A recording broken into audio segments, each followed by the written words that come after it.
We are live. Hey, all praises, all praises. Hey, shalom, shalom to the nation of Israel. First off, we want to give all praises, honor, and glory to Yahweh by Hashem Yahweh Shah. Hey, shalom to all the brothers and sisters for tuning in to another Yahweh's Camp Wars on Wednesday. We gonna go around the panel for the introductions. I'm brother Yahshua Ban Yahweh.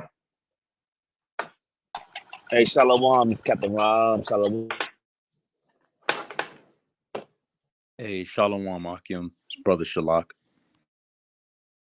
Hey, shalom to the children of Israel. This your brother Shapar. Hey, Shalom Israel, it's your brother Amiel. Shalom, Israel. It's your brother Mahar. Hey, Shalom, Israel. It's your brother Kazak. All praises. So look, for tonight's lesson, the title of the lesson is Biblical Artifacts, Israel and Egypt. Right. So I might start like a little series where I go into, different artifacts. Right. So tonight the topic gonna be about finding biblical artifacts in the land of Egypt. Right. So for all the people that's viewing in, I suggest everybody get a pen and pad.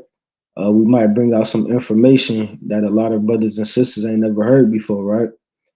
So we go into a lot of this information, and Lord willing is edifying for the people, right?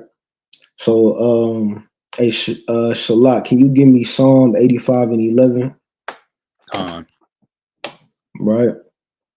So the Most High put it in my spirit to bring out this, this lesson, because when it comes to, the scriptures, you got a lot of so-called scholars, right? That claim that, the Bible is just a book of mysteries, right?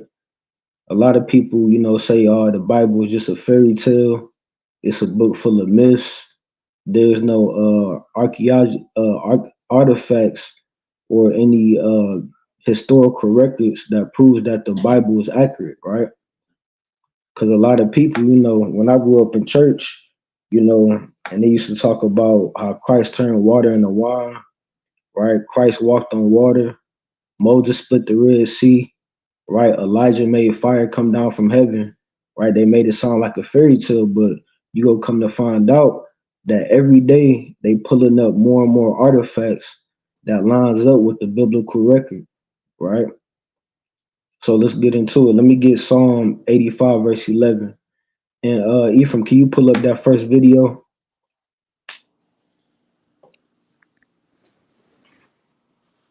Khan.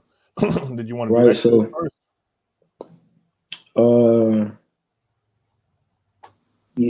pull up that video first, and then we're gonna bring this out. We gonna read this first in Psalm 85:11, and You then we ready can for play that? that video. Hold on. Yeah, so real quick before you start that video, right? So basically, we're gonna be pulling up different scrolls and artifacts and showing the people different hieroglyphs that they found in the land of Egypt that lines up with the biblical account, right? Because like I said, you got a lot of scholars that say, there's no proof that, all the stories in the Bible, especially when it comes, to the Torah, going into the books of Moses, right? A lot of people say, well, the Exodus is no evidence of the Exodus, right? It's no evidence that, the Israelites were slaves in Egypt, right? So we go into a lot of history and bring out these artifacts, just to plant seeds in people's minds, right? So like I said, all this stuff that we finna bring out, I encourage people to do their own research, right? And look into these different artifacts and historical records that we go bring out, right? So let's bring this out in Psalm 85:11. Khan. This is the book of Psalms 85 and 11. Truth shall spring out of the earth. So let's stop And right there. So the Lord said in the last days, truth will spring out of the earth, right? That's going into, the different artifacts that they finding every day, right? Every year they finding and they digging up more and more artifacts that prove the biblical account, right? In different countries, right? right? They finding Hebrew artifacts all in North, Central, South America, right? All throughout the Caribbean islands, right? They got artifacts in the so-called Middle East that line up, with the biblical stories, right? You got artifacts that prove that the prophet Isaiah was a real man that lived, right? You got artifacts that prove that King Hezekiah was a real man, right? They got artifacts that mention the house of David, right? And Lord willing, like I said, I can do a series where I go into all these different artifacts. But tonight we go just focus on Egypt, right? So read that again from the top, Baba Kashar.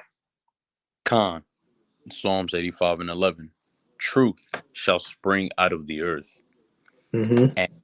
and righteousness shall look down from heaven. Right. So the Lord said in the last days, truth will spring forth out of the earth, right? And even some of the artifacts that they finding, you got some people that don't believe in the scriptures that claim that all these artifacts are just fake, right? Even though they finding and they digging up thousands and thousands, hundreds of thousands of artifacts every year, right? So, like I said, for tonight we go into Egypt, right? So let's play that first video just to prove and show to the people that even in the Egyptian record, it's a people named Israel that's found in the Egyptian record, right? So let's pull up that video. Because a lot of times when we be out there on the streets and we be teaching, a lot of people say, you know what, the Bible cool, but it's not accurate, right? A lot of people say there's no sources or no evidence found outside of the Bible that proves that the Bible is accurate, right? Well, look, we'll put down the Bible for a quick second, right? We go put down the scriptures and we go to the Egyptian records and let's see if the Egyptian records line up with the biblical account, right? So let's play this video. Hey, real quick, fair use for all these goobers on YouTube. Yeah, so third from the left on the top row, that is Gaza. So pause it real quick. You can see they're pretty. So for all the people that's tuning in, I want y'all to listen very closely to what's going on, right?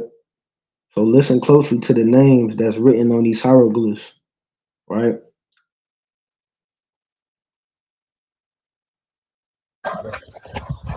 Yeah, so third from the left on the top row, that is Gaza. I know these are, you can see they're pretty broken up, but I think they've eroded over time, and they might still be able to work out from the hieroglyphs that are there what they are. Gaza is the third there. The third from second row, third from the right is Bet Shean. That's an Israelite city. I'll mention that in my talk tomorrow. You heard that? So stop right there. You heard that? An Israelite city, right? You see that? Why is an Israelite city mentioned in Egyptian hieroglyphs if the Bible not a true book, right? Right. So let's finish this video. Gibeon, I think, is here.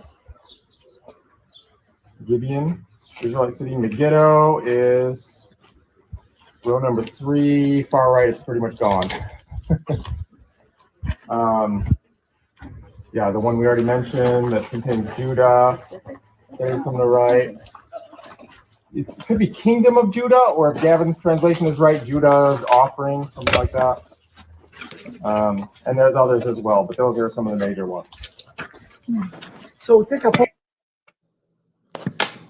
Right. So that was just a quick little video going into Egyptian hieroglyphs, right? That mentions Israel, right? Mentions Judah and the different tribes of Israel that dwelt in the land of Egypt, right? So we go into more and more artifacts to show the people that the biblical account of the Israelites being in Egypt is also found in Egyptian records, right? So let me get Shalak, can you give me Genesis 42 verse 1? Khan. And Yield, can you give me Genesis 45 verse 3? Con. All right, Con, let me get that real quick. And then,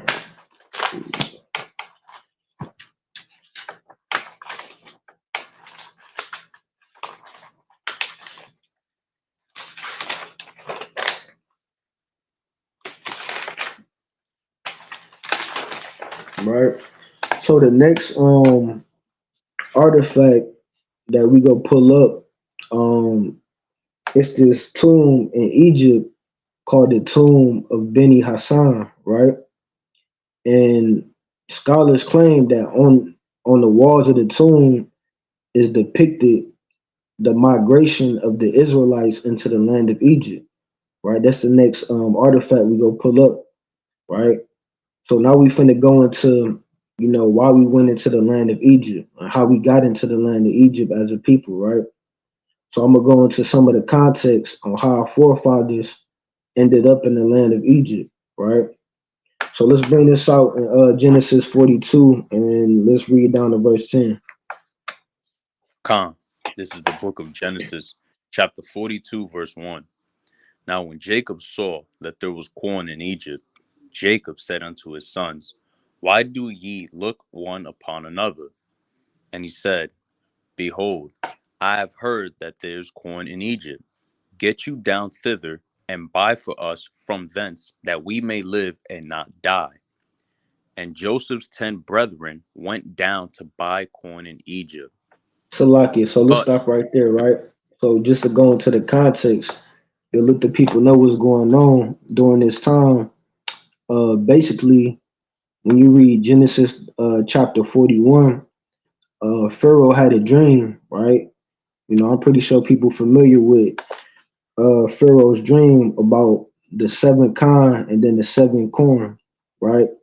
So you had seven kine that was fat fleshed, and then you had the seven lean flesh kine that devoured them, and then it went into the seven ears of corn, right? So basically, the Most High gave Joseph the power to interpret Pharaoh's dream, and basically it went into how the land of Egypt would be fruitful for 7 years, and then it would be a famine for 7 years. So during this time, it was a lot of trade going on in the land of Egypt. You had other nations and foreigners coming in and out of the land of Egypt to trade goods, right? During this time. So let's keep reading. Con. But Benjamin, Joseph's brother, Jacob, sent not with his brethren, for he said, Lest peradventure mischief befall him. And the sons of Israel came to buy corn among those that came, for the famine was in the land of Canaan. And Joseph was the governor over the land, and he it was that sold to all the people of the land. And Joseph's brethren came and bowed down themselves before him with their faces to the earth.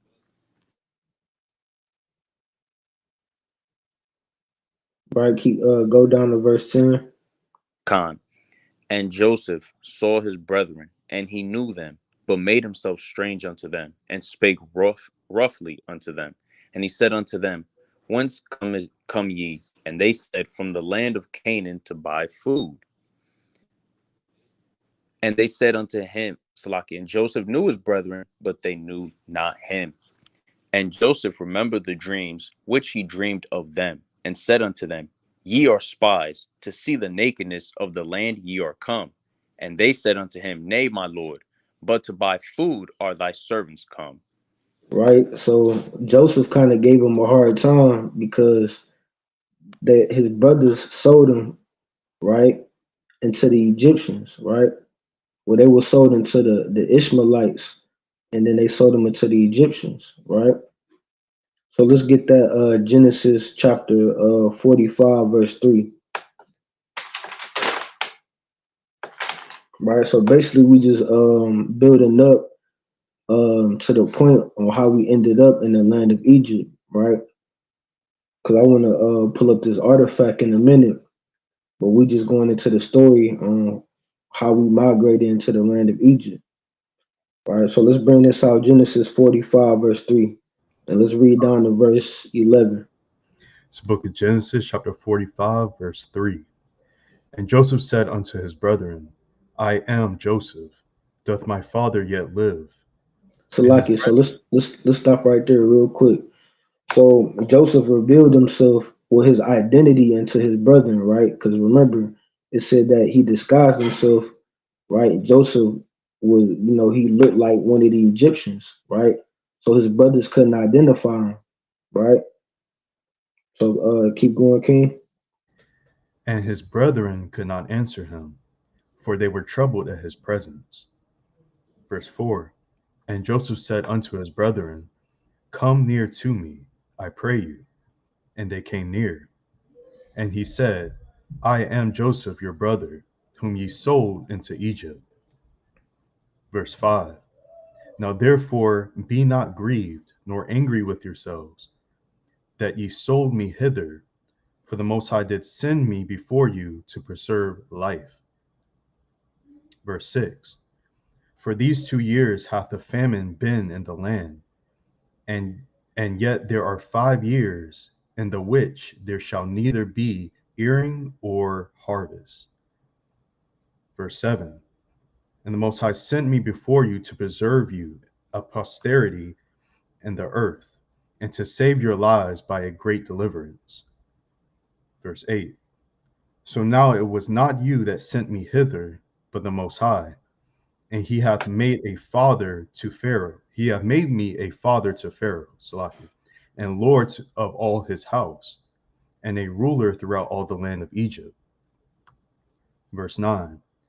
Haste ye, and go up to my father, and say unto him, Thus saith thy son Joseph, the Most High hath made me Lord of all Egypt.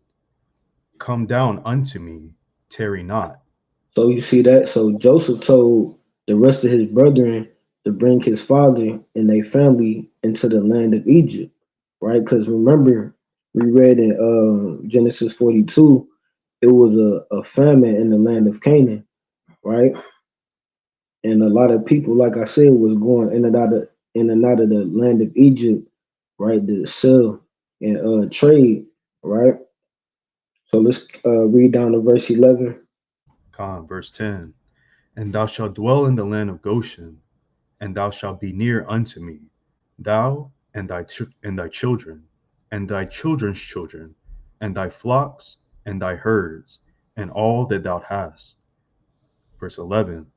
And there will I nourish thee, for yet there are 5 years of famine, lest thou and thy household and all that thou hast come to poverty. Right. So Kazak, can you give me Genesis chapter 46 and verse 1? Right. So Joseph told, right, his brethren, I'm gonna go back to verse 10. It says, And thou shalt dwell in the land of Goshen, and thou shalt be near unto me, thou and thy children, and thy children's children, and thy flocks and thy herds. Right? So that's an important part because we go pull that up on this video, right? Going into that the hieroglyphs in Egypt, right? So let's cause you got Genesis 46 verse 1. And Ephraim, can you pull up that next video? Khan. All right, I Con, we got, go I got it. all right. So let's read down and then we go pull up this video. God. It's the book of Genesis, chapter 46 and verse 1. And it says, And Israel took his journey with all that he had and came to Beersheba and offered sacrifices unto the Most High of his father Isaac. And the Most High spake unto Israel in the visions of the night and said, Jacob, Jacob. And he said, Here am I. And he said, I am the Most High, the power of thy father. Fear not to go down into Egypt, for I will there make of thee a great nation. Wait, hold on. Read that part again. What did the Lord say to Jacob? He said, "Fear not," and do what? God, he said, Fear not to go down into Egypt. So the Lord told Jacob or Israel to go down into the land of Egypt, right? And like I said, we go right now. We just reading the biblical account, and then we go into the Egyptian account, right? So, like I said, I want to go into the biblical record first, and then I want to go into the Egyptian record, right? So, yeah, read that part again and finish that verse, Baba Kashar. Khan, this is the book of Genesis 46 and verse 3. And he said, I am the Most High, the power of thy father. Fear not to go down into Egypt, for I will there make of thee a great nation. And remember what the Lord told Abraham, right? He said that he was going to make his seed as the sand of the sea, and he was going to make them a great nation, right? So that's that promise that he swore to Abraham, right?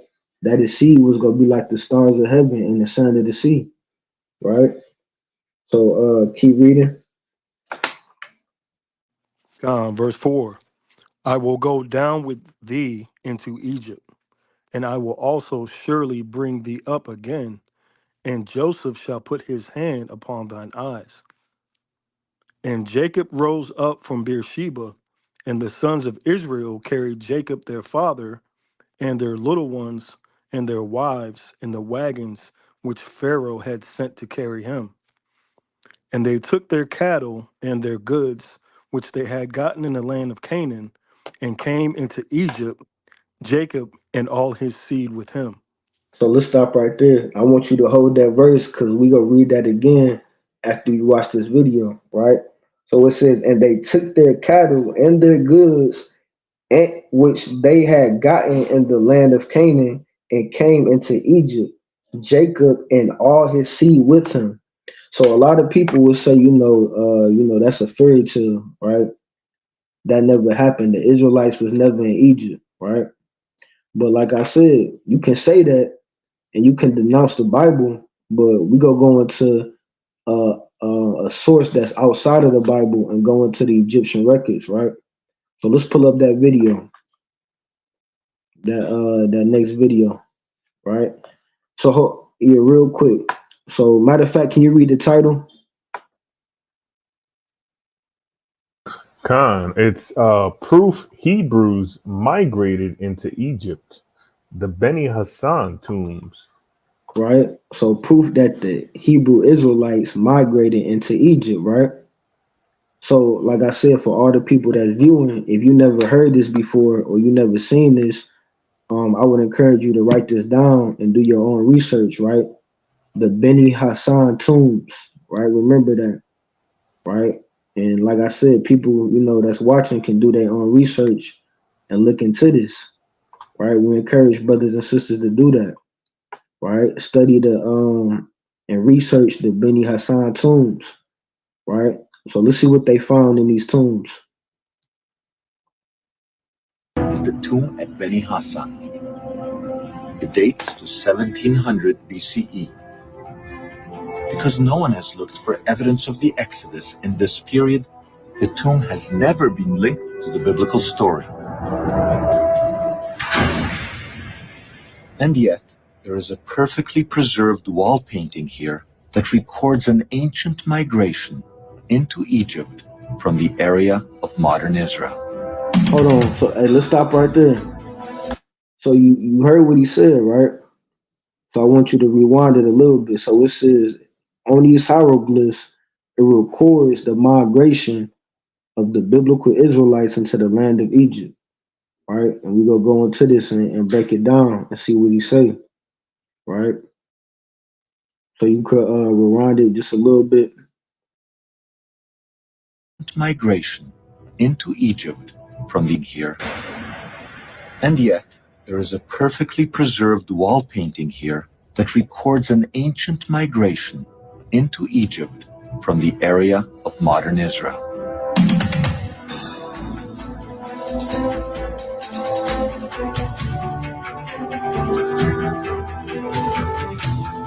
As in the Bible, the scene involves bearded Semites riding donkeys and bringing their families and flocks into Egypt.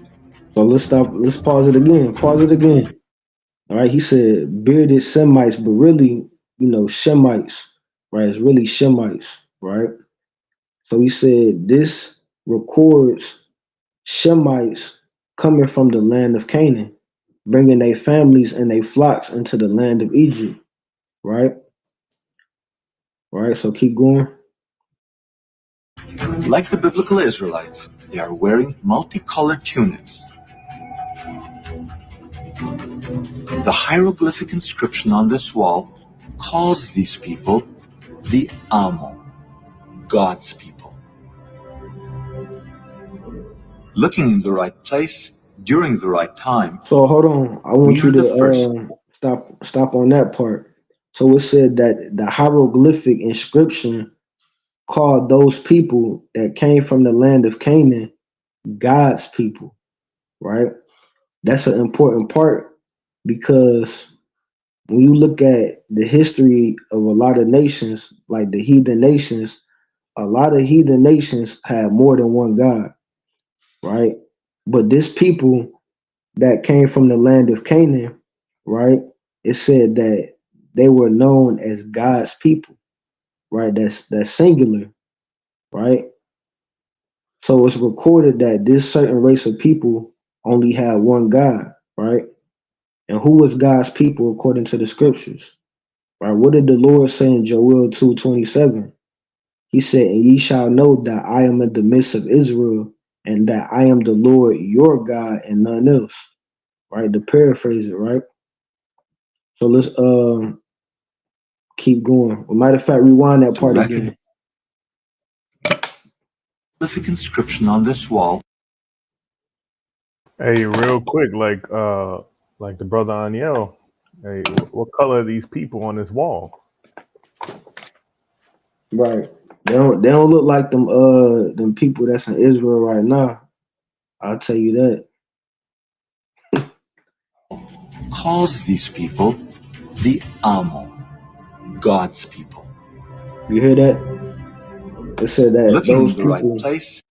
those people were called God's people on the hieroglyphic inscriptions, right? So that can't be a coincidence, right? You got on Egyptian, even in the Egyptian records, right? They recorded people migrating into Egypt from the land of Canaan, right? Bringing their families and their flocks into Egypt.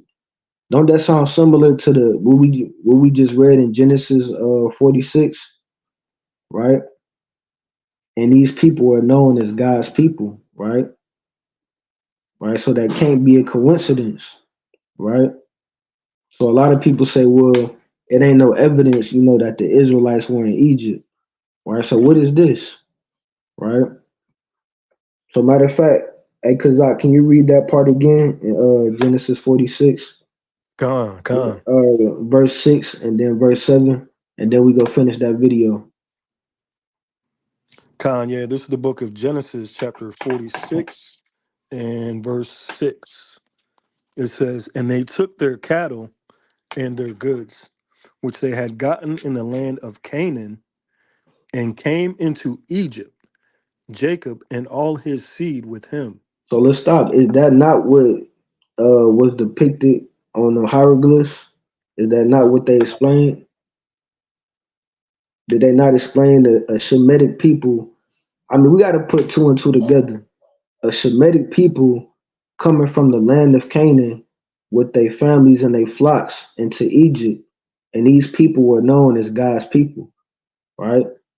And look, that ain't something that we brought out the scriptures. That was in the Egyptian records, right? You see that? But a lot of people claim that the Bible is a fairy tale and it's a myth, right? So let's finish verse 7. Verse 7.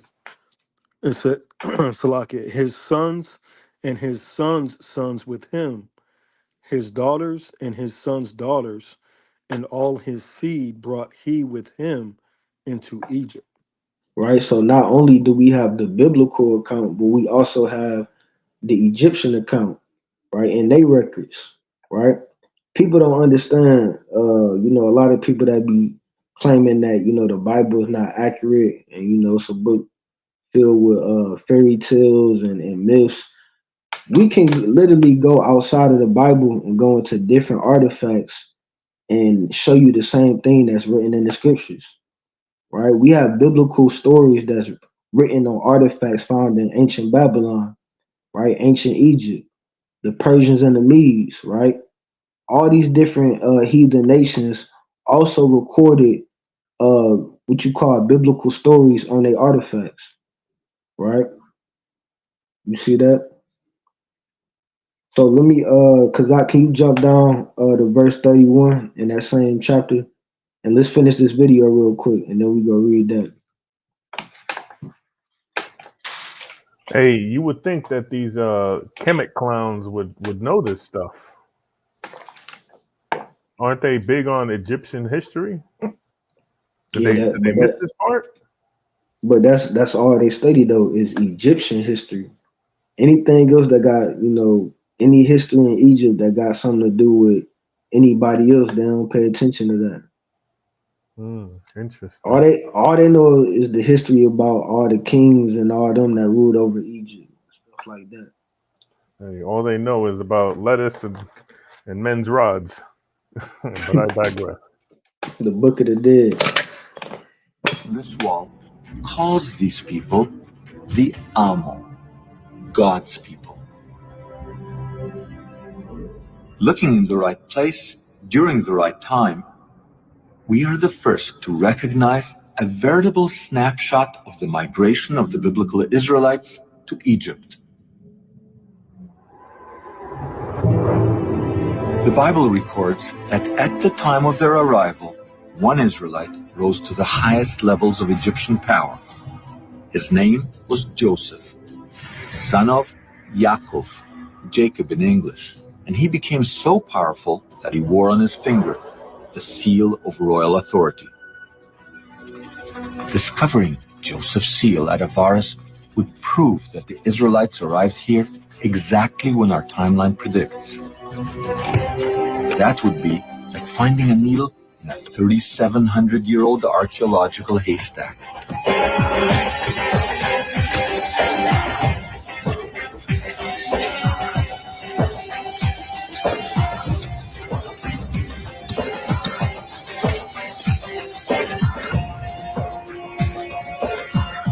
Incredibly, the tiny seal was found, precisely at the archaeological layer we anticipated.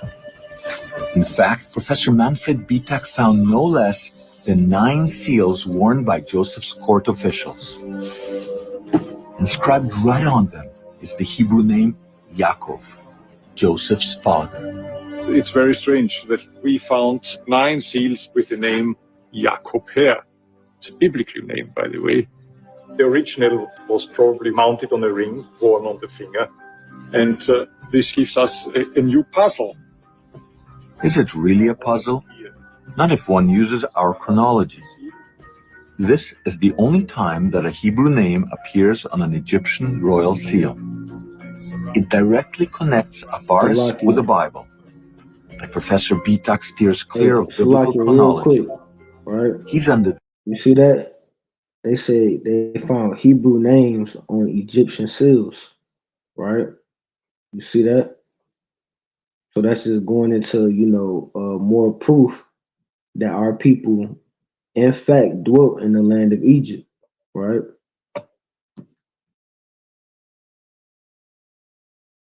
The constant watch of the Egyptian Antiquities Authority, who have made Avaris off limits to the public.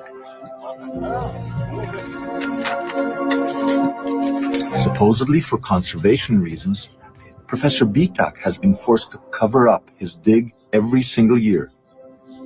The area is then plowed, seeded, and cultivated by local farmers. No one would suspect that underneath these fields lies an archaeological treasure trove that proves the biblical Exodus.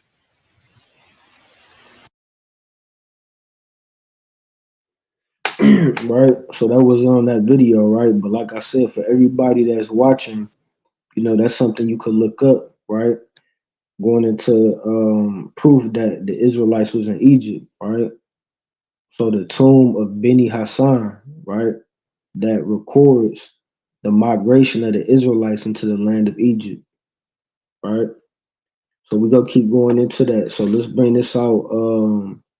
Genesis 46, 30 and 31. And Shalak, can you give me Psalm 105 verse 23? Khan. All right, so let's bring this out in Genesis. Con, did you say you wanted verse 30 and 31, King? Let's start at 31 and let's read down to 32. Con. This is Genesis chapter 46, verse 31. And it says, And Joseph said unto his brethren and unto his father's house, I will go up and show Pharaoh and say unto him, My brethren and my father's house, which were in the land of Canaan, are come unto me.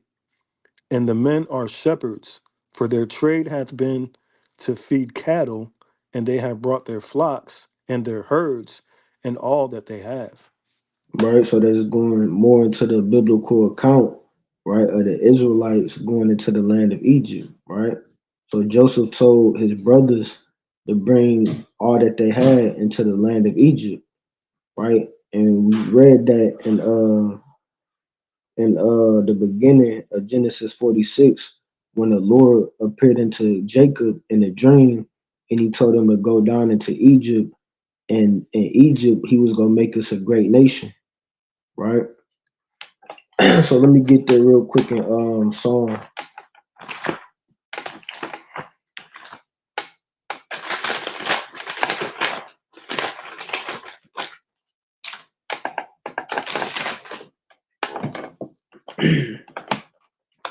All right, let's bring this out. Psalm 105, 23, and let's read down to 24. Khan. Psalms 105:23. Israel also came into Egypt, and Jacob sojourned in the land of Ham.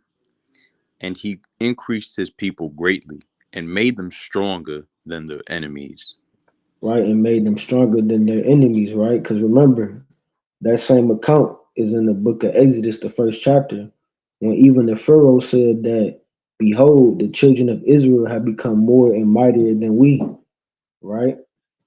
And we go get into that part next, going into the Exodus, right? So Ephraim, can you pull up that first picture I sent you? Gone. And Salakia, hey Shapar, you there, Shapar? Gone, King. Hey, can I get Exodus 1:1? Gone, I got you. So now we finna get into the Exodus, right? To prove even in Egyptian records that the Israelites were slaves in Egypt, right?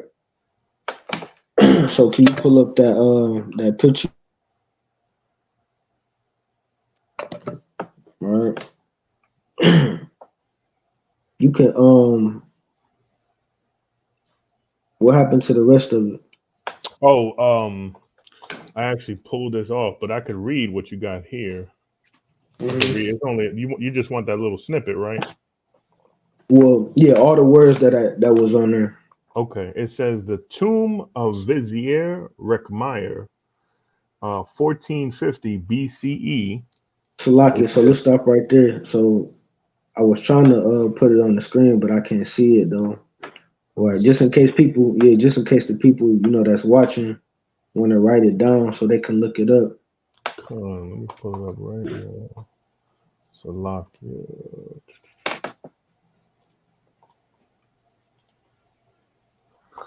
Let's see what we got here.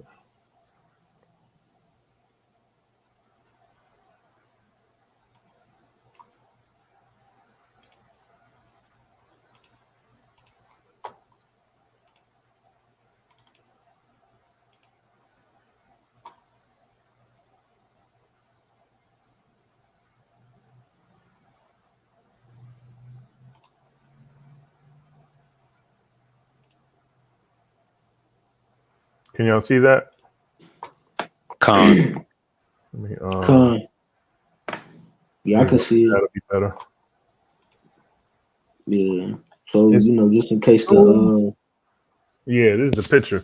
It says the tomb of Vizier Rekhmire, 1450 BC shows foreign slaves making bricks for the workshop storeplace of the temple of Amun at Karnak in Thebes and for a building ramp.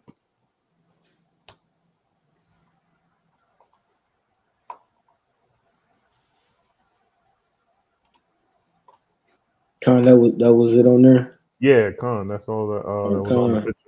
So that's the visual, just in case some the people that's viewing want to write it down and look it up. Right, the tomb of Rickemeyer, right, also found in Egypt. Right, so what you see is hieroglyphs of the Hebrew slaves working in Egypt. Right. So matter of fact, can you read that part again, and then I'm gonna go into that Exodus.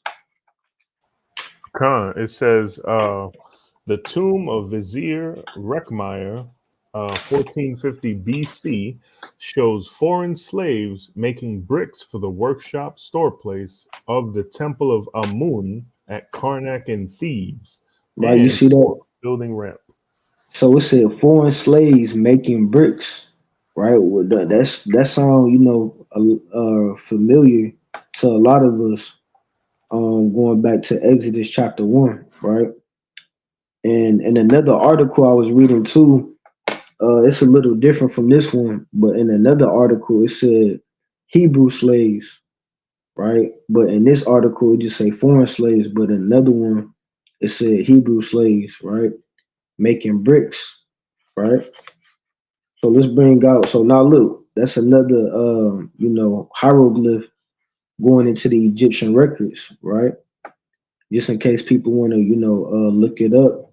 But now we finna go into the biblical account of our people being slaves in the land of Egypt, right? So let's bring this out, Exodus chapter 1, and let's read down to verse 14. Khan, this is the book of Exodus, chapter 1, verse 1. Now these are the names of the children of Israel, which came into Egypt. Every man and his household came with Jacob: Reuben, Simeon, Levi, and Judah; Issachar, Zebulun, Benjamin, Dan, Naphtali, Gad, and Asher. And all the souls that came out of the loins of Jacob were 70 souls, for Joseph was in Egypt already.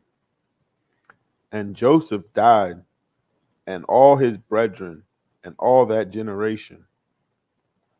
And the children of Israel were fruitful and increased abundantly, and multiplied, and waxed exceeding mighty, and the land was filled with them. Verse 8. Now there arose up a new king over Egypt, which knew not Jacob. And he said unto his people, Behold, the people of the children of Israel are more and mightier than we. Verse 10. Come on, let us deal wisely with them, lest they multiply, and it come to pass that when there falleth out any war, they join also unto our enemies, and fight against us, and so get them up out of the land. Therefore they did set over them taskmasters to afflict them with their burdens, So, Lucky, and they let's stop right there. So it says, therefore they did set over them taskmasters, which is a slave master, right? So it go to show you that it ain't nothing new under the sun, right? That's why the Lord called this place a modern day Egypt, going into Revelation 11 and 8, right? So keep reading. come, and they built for Pharaoh treasure cities, Pithom and Ramesses. Verse 12. But the more they afflicted them, the more they multiplied and grew, and they were grieved because of the children of Israel. And the Egyptians made the children of Israel to serve with rigor. Verse 14. And they made their lives bitter with hard bondage, in mortar and in brick, Hold and on, and what? in mortar and in brick. And you see that? Ain't that's what we just read? in that article going into that the hieroglyphs about the slaves making bricks, right? You see that? So even going back to the Egyptian record, it lines up with the biblical account, and we go pull up some more historical evidence, right, that proves that the biblical account is accurate, right? Right, and that remind me too, cause like I said, it ain't nothing new under the sun, right? The same things that we went through in Egypt was the same things that we went through over here in America, right? Cause I don't know if y'all remember. Well, I don't think a lot of y'all was around during this time. A few years ago, we had went on a trip to the slave plantation in Durham, right? And while we was at this plantation, you had the I believe it was the slave house, right? So we was on the plantation, and you had the master's house, and then you had the slave house. And on the slave house, it was made out of bricks. And on the bricks, you can see the fingerprints of the slaves that had made the bricks and that built the house. Right. So on the bricks, it had the slave fingerprints on it. Right. So just like our forefathers and foremothers was making bricks and building up the kingdom of Egypt, that's the same thing we did when we came over here. Right. You literally had the bricks and you had the slave fingerprints on the bricks. Right. I forgot the name of the plantation we went to in Durham. I think it was called the Stagville Plantation, if I'm not mistaken. Right. So let's read that part again. Con, verse 14. And they made their lives bitter with hard bondage, and Salakia, in mortar and in brick, and in all manner of service in the field. All their service wherein they made them serve was with rigor. Right. You see that? So it said that in verse 14, and they made their lives bitter with hard bondage in mortar and in brick.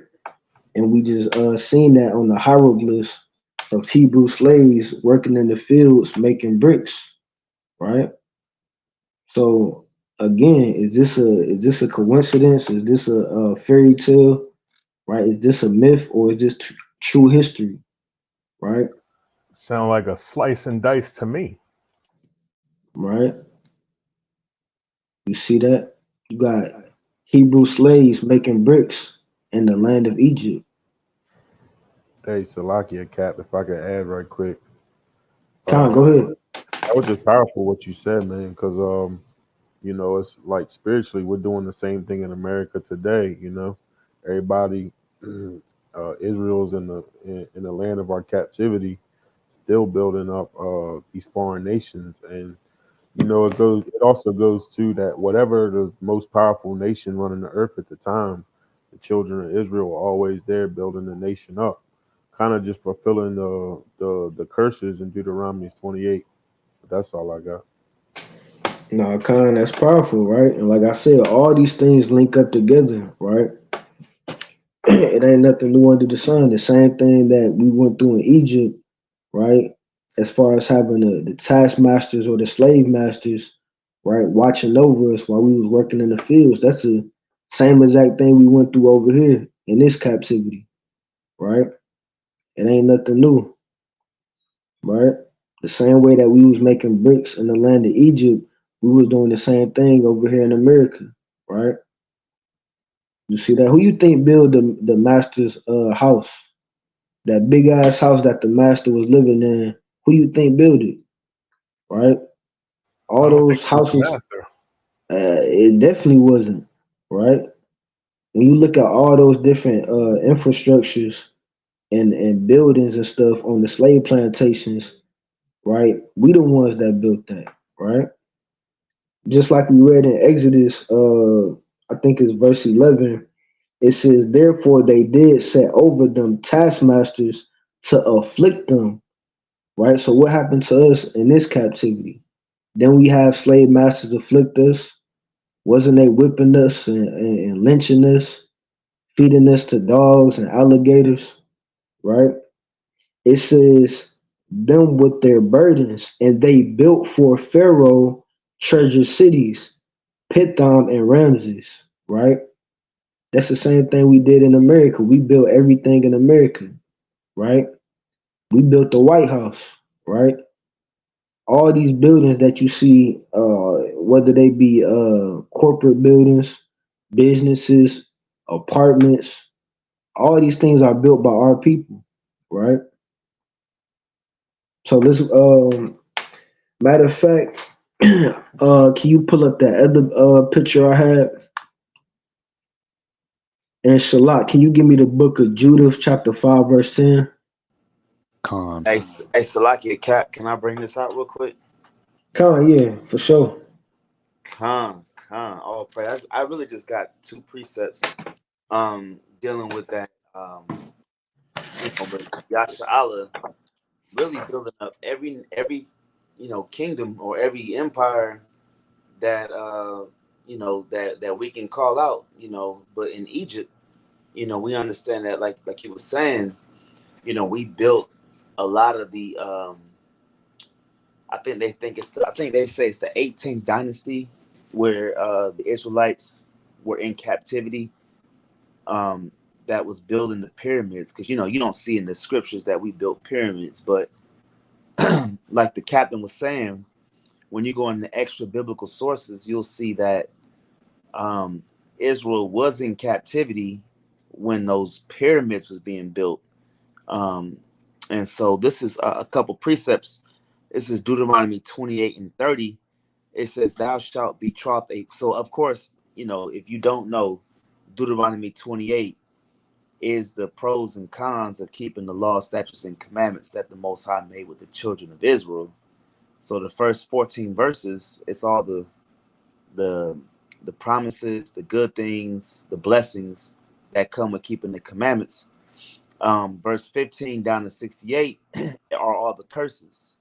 So most Israelites know the curses, but here's one. It says, thou shalt betroth a wife. This is verse 30. And another man shall lie with her, and thou shalt build an house, and thou shalt not dwell therein. So we're going to build a house, right? White houses, and they call it the big house, right? A lot of your plantations had the master's house, and then we were at a slave plantation, and you saw the slave quarters versus the master's house. Hell, even your universities and some of the big monuments and structures in America is built by the hands of our people. And so it says, thou shalt build an house, and thou shalt not dwell therein. Thou shalt plant a vineyard, and shall not gather the grapes thereof. Right. So I just want to bring that out going into that. But then this is Zephaniah 1:13. It says, therefore their goods shall become a booty, which is a treasure, and their houses a desolation. They shall also build houses, but not inhabit them, and they shall plant vineyards, but not drink the wine thereof. Um, so the Most High, he's delivering on promises that he gave us, and a lot of it was, building our enemies literally their heaven.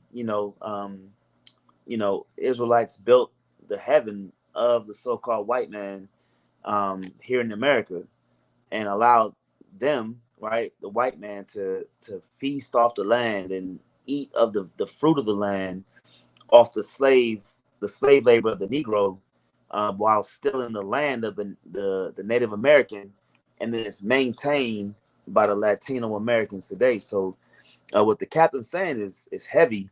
I just want to bring those two precepts out, going into those prophecies of us not being obedient. And I just want people that's listening to understand that what Captain Yashawan is bringing out, the root of the evil of all this is us just being wicked and being evil, and not adhering to the law, statutes, and commandments. But you're doing a good job, King. I'm gonna go ahead and go back on mute. The water for letting me bring that out. Con, yeah, of course, right? praise to the Most High, right? And that's powerful points that the captain and all the rest of the brothers bringing out, right? Going into our history, and even how the predicament that we in today is damn near the exact same, as we was in the land of Egypt, right? If anybody's situation can relate to how the Israelites lived in Egypt, it has to be the condition of our people, because we literally went through the same things that the Israelites went through in the land of Egypt, right? So let's matter of fact, Ethan, let's pull up that other picture I sent you, Con. right? So we gonna show the people some more historical evidence, right, of the Israelites being in Egypt, right? Can y'all see that? So before you read it, I just want to inform the people. So look, we went over a few things already. We went over the tomb at Beni Hassan, right? That showed the migration of the Israelites from the land of Canaan into the land of Egypt, right? We went over the different hieroglyphs, right? We went over the what was that other one? The tomb of Rechemiah, right? Mm-hmm. Showing that the Hebrew slaves was making bricks and working in the fields of Egypt, right? Right. So for the people that's saying, you know what, that Bible is just a myth, it's a fairy tale. There's no evidence that the Israelites was ever in Egypt. Well, we just showed you two facts right there. People say, well, only the Bible records. No, look, we didn't read that in the Bible, right? These are artifacts and hieroglyphs that we bringing up in the land of Egypt, right? You see that? And this is another historical scroll that they found in Egypt, and this is called the Brooklyn Papyrus, right? So everybody that's watching, everybody that's tuning in, y'all can write this down and look this up and research this too. It's called the Brooklyn Papyrus, right? Found in the land of Egypt, right? And it's gonna explain to you what it is. I'm gonna let the brother Mahar read it off to you, right? Con.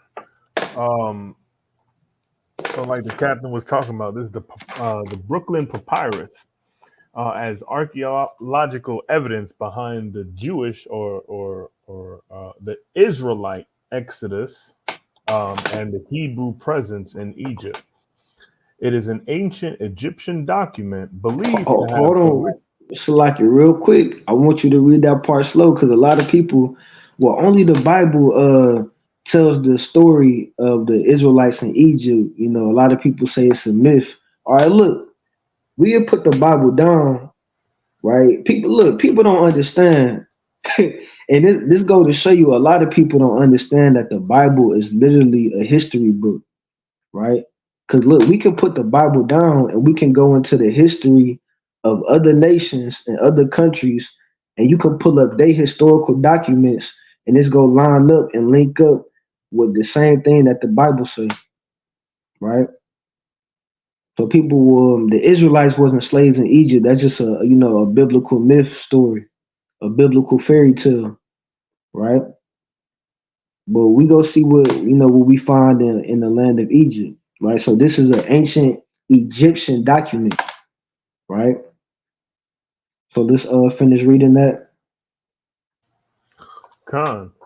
It's an ancient Egyptian document believed to have originated in Thebes, Egypt, dated by the Brooklyn Museum to approximately 1809 to 1743 BC.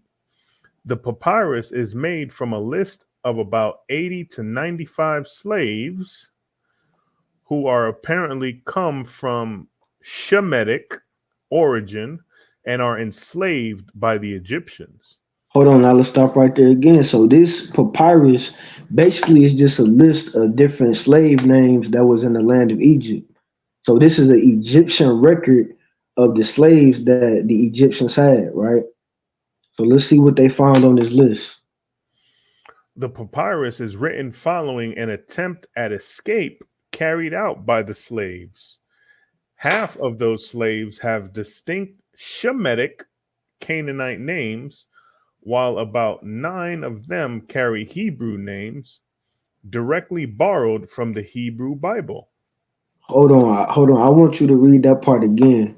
We got to read this again, to inform the people, because a lot of people for far too long been saying that the Bible is a fairy tale and it can't be historically proven, right? But look, like I said, we got all different types of records, and hey, all we got to say is the water Yahweh, man, right? The water to the Most High for leaving these records on the earth for our people to look into in these last days, right? To learn our true heritage and our true history, right? And understand that the biblical account is not a fairy tale, right? So let's read that part again. Con. It says half of those slaves have distinct Shemitic names, while about 9 of them carry Hebrew names directly borrowed from the Hebrew Bible. Directly borrowed from the Hebrew Bible, right? You had slaves in Egypt. So look, this is an ancient Egyptian document with a list of slave names, and some of these slaves had Hebrew names, right? So some of these slaves were Hebrews, right? So this is not, we're not reading this out the Bible. This is an ancient Egyptian document, right? So let's finish reading this Con. article. It says Menahema, 2 Kings 15:14. We have Asherah from Genesis 30:13. We have Shipra from Exodus 1:15. Salaki, and for those who remember, Shipra was one of the Hebrew midwives, right? We have Akoba or Yaakov, Genesis 25:26. We have Sakara or Issachar from Genesis 30:18. We have Dawid or David from 1 Samuel 16:13. We have Eseb from Deuteronomy 32:2. We have Hayah from Genesis 3:20, and we have Heber from Genesis 39:14. Right. So that was it on that, right? So that's another historical document. For the people that's watching, they can write this down and do their own research, right? So look into this, right? The Brooklyn Papyrus, right? It's an ancient Egyptian document that records the names of Hebrew slaves, right? You see that? So this is not, hey, this ain't nothing that we made up, right? That's why we encourage people, to do their own research, right? And study this stuff for themselves, right? So not only do we have the biblical records of our people being slaves in Egypt, but we also have the Egyptian records that line up with that, right? Right? You see that? So let's bring this out in Esther chapter 5, verse 10. Right? No, Salaki, you wanted Esther or Judith? Oh, Salaki, yeah. Judah 5 and 10, Salaki. This is And the book let's read down to verse 12. Khan. This is the book of Judith 5 and 10. But when a famine covered all the land of Canaan, they went down into Egypt and sojourned there, while they were nourished and became there a great multitude, so that one could not number their nation. Salaki, let's stop right there, right? And that's going into, like I said, we read that in Genesis when the Most High told Jacob when they came into the land of Egypt, he was going to make them a great nation, right? Going back to the promise that the Lord promised to Abraham, right?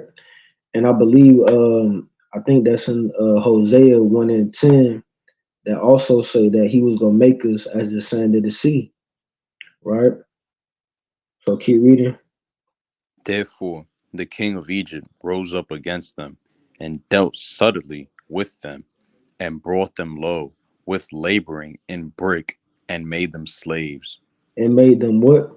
And made them slaves. And made them slaves. And we just brought out the Egyptian records and documents that prove that the Israelites and the Hebrews were in fact slaves in Egypt, right? They had a whole list of Hebrew slave names that the Egyptians had, right? You see that? So we reading this in the scriptures, but not only is it recorded in the scriptures, but it's also recorded right on the Egyptian hieroglyphs and Egyptian artifacts, right? You see that? So let's read verse 12, and that's gonna be it. Then they cried unto their God, and he smote all the land of Egypt with incurable plagues. So the Egyptians cast them out of their sight.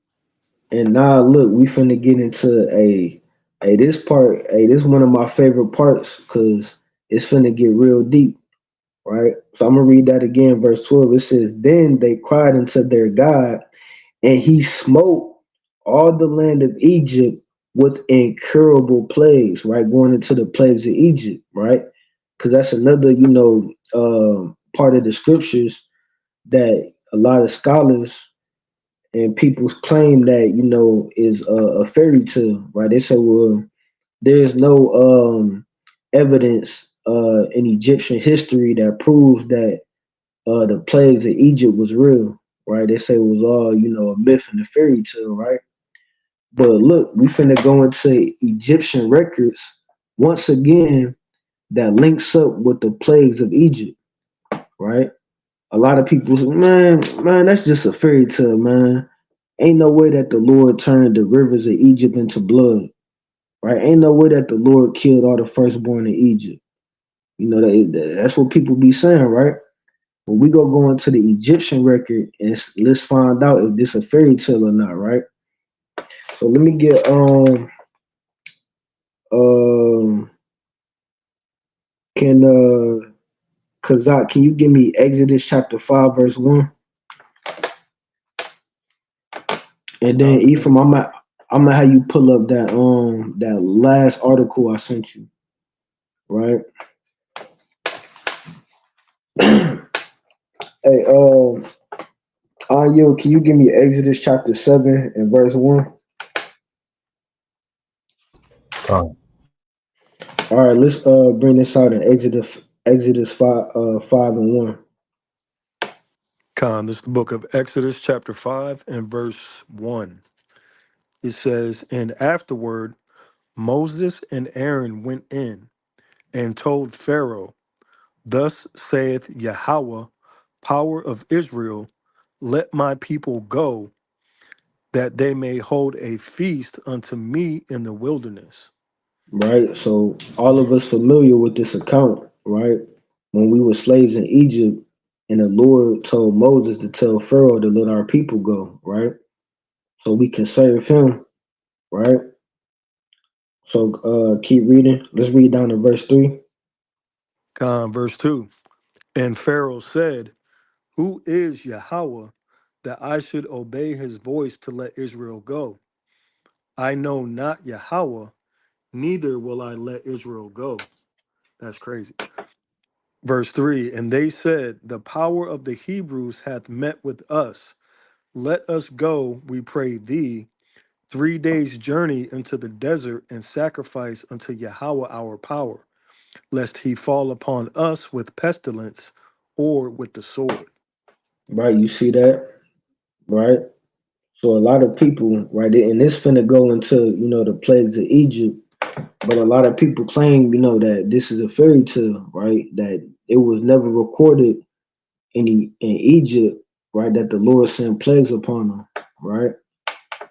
So let me get Exodus 7 and 1, and let's read down to verse 4. Con. It's the book of Exodus, chapter 7, verse 1. And the Most High said unto Moses, see, I have made thee a god unto Pharaoh, and Aaron thy brother shall be thy prophet. Verse 2, thou shalt speak all that I command thee, and Aaron thy brother shall speak unto Pharaoh, that he send the children of Israel out of his land. Verse 3, and I will harden Pharaoh's heart, and multiply my signs and my wonders in the land of Egypt. Verse 4, but Pharaoh shall not hearken unto you, that I may lay my hand upon Egypt, and bring forth mine armies, and my people, the children of Israel, out of the land of Egypt by great judgments. Hold on, by what? By great judgments. By great judgments. And what we finna read in this papyrus is the great judgments that the Most High God put upon the land of Egypt, right? Because when you say that these things are a fairy tale and it's just a myth, you claiming that the Most High is a liar, right? But the scriptures say in Romans chapter 3 that let God be true and every man a liar, right? You see that? So we go proclaim that the records that the Lord left us in the scriptures is faithful and true, right? So Ephraim, you got that article, right? Because the Lord said that He was going to deliver us out of Egypt with great judgments. You see that? Hey, Shalak, can I get Exodus chapter 6 and verse 5 real quick before Con. he bring this up? You want me to read it right now? Con, yeah, Exodus 6 and 5, and let's read down to verse 6. Con. Exodus 6 and 5. And I have also heard the groaning of the children of Israel, whom the Egyptians keep in bondage, and I have remembered my covenant. Wherefore, say unto the children of Israel, I am the Lord, and I will bring you out from under the burdens of the Egyptians, and I will rid you out of their bondage, and I will redeem you with a stretched out arm and with great judgment. And there we go again with great judgments, right? Going into the plagues that He put upon Egypt, right? So now let's go into the Egyptian record and let's see if the plagues were true or false, right? Did this event really happen, or is just a fairy tale, right? So now look, we went over the tomb at Beni Hassan, right? We went over the Brooklyn Papyrus, right? We went over the tomb of Rickmeyer. And now this is another thing, that the viewers that's watching, you can write this down. This is called the Ipua Papyrus, right? I don't know if some of y'all brothers might have heard of this, but this is called the Ipua Papyrus, right? So for all those that's tuning in, you can write this down and look this up and do your research, right? So now let's go into this article. And I know it's a lot on here, but if you could, Ephraim, if you could read it for me. Yeah, Khan. The Ipua papyrus. Let's see. The papyrus, also called the Papyrus Laden, 344 recto, or the Admonities of Ipua, is today housed in the Dutch National Museum of Antiquities in Leiden, Netherlands. Now, here's a question. Why is it that these Edomites have this stuff? Oh, trust me, they got everything. Everything that they digging up, they taking everything. And we know that these are Edomite people, right? They Right. have Egyptian records, they have Babylonian records, they have all of these records, and they hide them all to themselves. Anyway, Salakia. It describes catastrophes or plagues that befell ancient Egypt that are extremely similar to those recorded in the Bible is the book of Exodus. So let's stop right there. You see how they play with words? It said that it describes catastrophes, right? That happened in the land of Egypt that's similar to those that recorded in the book of Exodus, right? You see that, right? So this is called the Ipua Papyrus.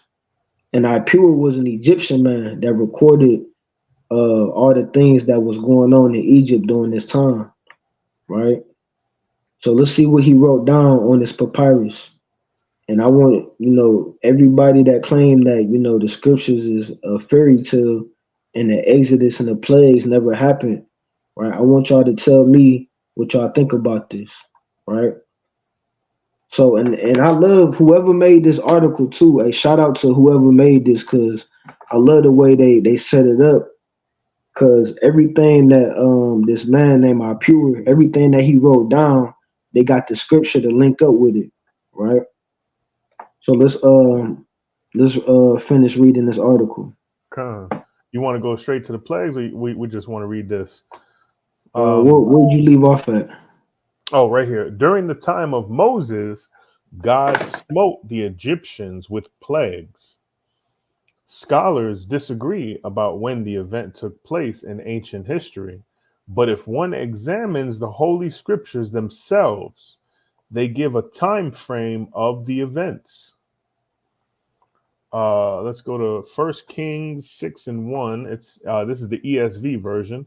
It says, in the 480th year after the people of Israel came out of the land of Egypt, in the 4th year of Solomon's reign over Israel, in the month of Ziv, which is the 2nd month, he began to build the house of the Lord. In this verse, God gives a point in time 480 years after the first Passover in Egypt occurred. Solomon began to build the temple in Jerusalem.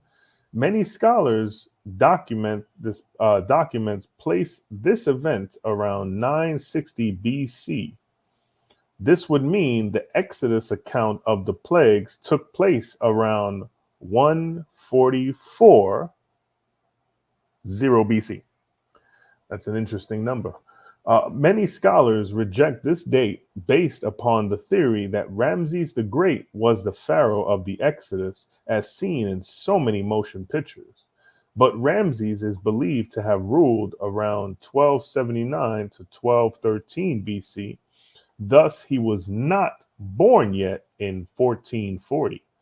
According to the biblical timeline, Ramses would have lived during the period of the book of Judges. What is clear is that the Bible does not mention the name of the Pharaoh in the book of Exodus. Many archaeologists believe the Pharaoh of the Exodus was Amenhotep II, son of Thutmose III. His reign fits the biblical timeline.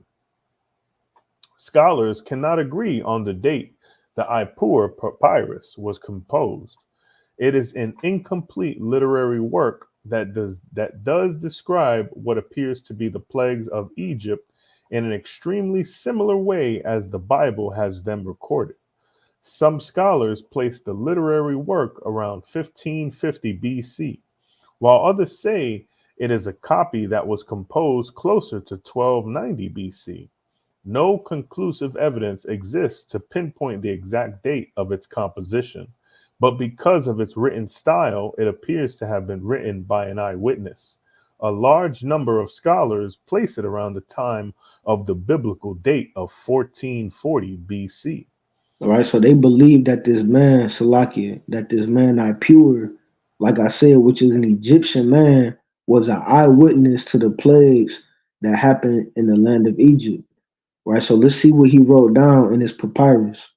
And the thing is, they just go put little parts of it, because I think when I looked up the papyrus, it's a lot more that's written down on it, as far as the things that he recorded, but it's just certain parts that they put on here, right? Like the most important parts, right? So let's jump down to it, the first one, and let's read all the plagues that he wrote down. Khan, the first one, there's blood everywhere. Lo, the river is blood. So now look, this is what he wrote down on his papyrus, right? There is blood everywhere. Lo, the river is blood, right? So a lot of people say, you know what? And all the plays that happened in Egypt, that's a fairy tale. Ain't no way that a river of water can turn into blood, right? So is it just a coincidence that he wrote this down? Like, what would be the purpose of this, right? You see that? It says, lo, the river is blood, right? And it's gonna go into all the different scriptures that link up with everything that he wrote down on this papyrus, right? So let's read down. We're gonna go through the 10 plagues. Con. Number 2, one thirsts Well, for so water. You want me to let's read read the the script? yeah, Khan. Let's read the Okay, scripture that link up with it too, Con. right? This is the book of Exodus, chapter 7, and verse 20. It says, Moses and Aaron did as the Lord commanded. In the sight of Pharaoh and in the sight of his servants, he lifted up the staff and struck the water in the Nile. And all the water in the Nile turned into blood. And the fish in the Nile died, and the Nile stank. Okay. So that the Egyptians could not drink water from the Nile. There was blood throughout all the land of Egypt. Right, you see that? And let's read the that part at the top too. Khan. This appears to describe that the Nile River had turned to blood. This event was a plague in Egypt caused when God commanded Moses to curse the Nile. The similarity is striking to what is recorded in the Bible. You see that? So we go link up everything that he wrote down on this papyrus. Like I said, whoever made this article, they did a good job at linking up everything that he wrote down to the different plagues that's recorded in Exodus, right? So now let's read the second one. Number 2, here we read that the people are thirsty. This seems logical since the Nile was a major source of water. We read about this event in Exodus. Exodus 7:24. All the Egyptians dug along the Nile for water to drink, for they could not drink the water of the Nile. Number 3, lo, trees are felled, branches stripped. Part of one of the plagues that often goes undiscussed is that the plague of hail destroyed the trees and crops of Egypt. The biblical account does contain this. Exodus 9:24. The hail struck down everything that was in the field in all the land of Egypt, both man and beast, and the hail struck down every plant of the field and broke every tree of the field. Number 4, lo, grain is lacking on all sides. As a result of the plague of hail, the Egyptians' harvest was destroyed. The Ipuwer papyrus mentions the actual grain being exhausted, not just the plants.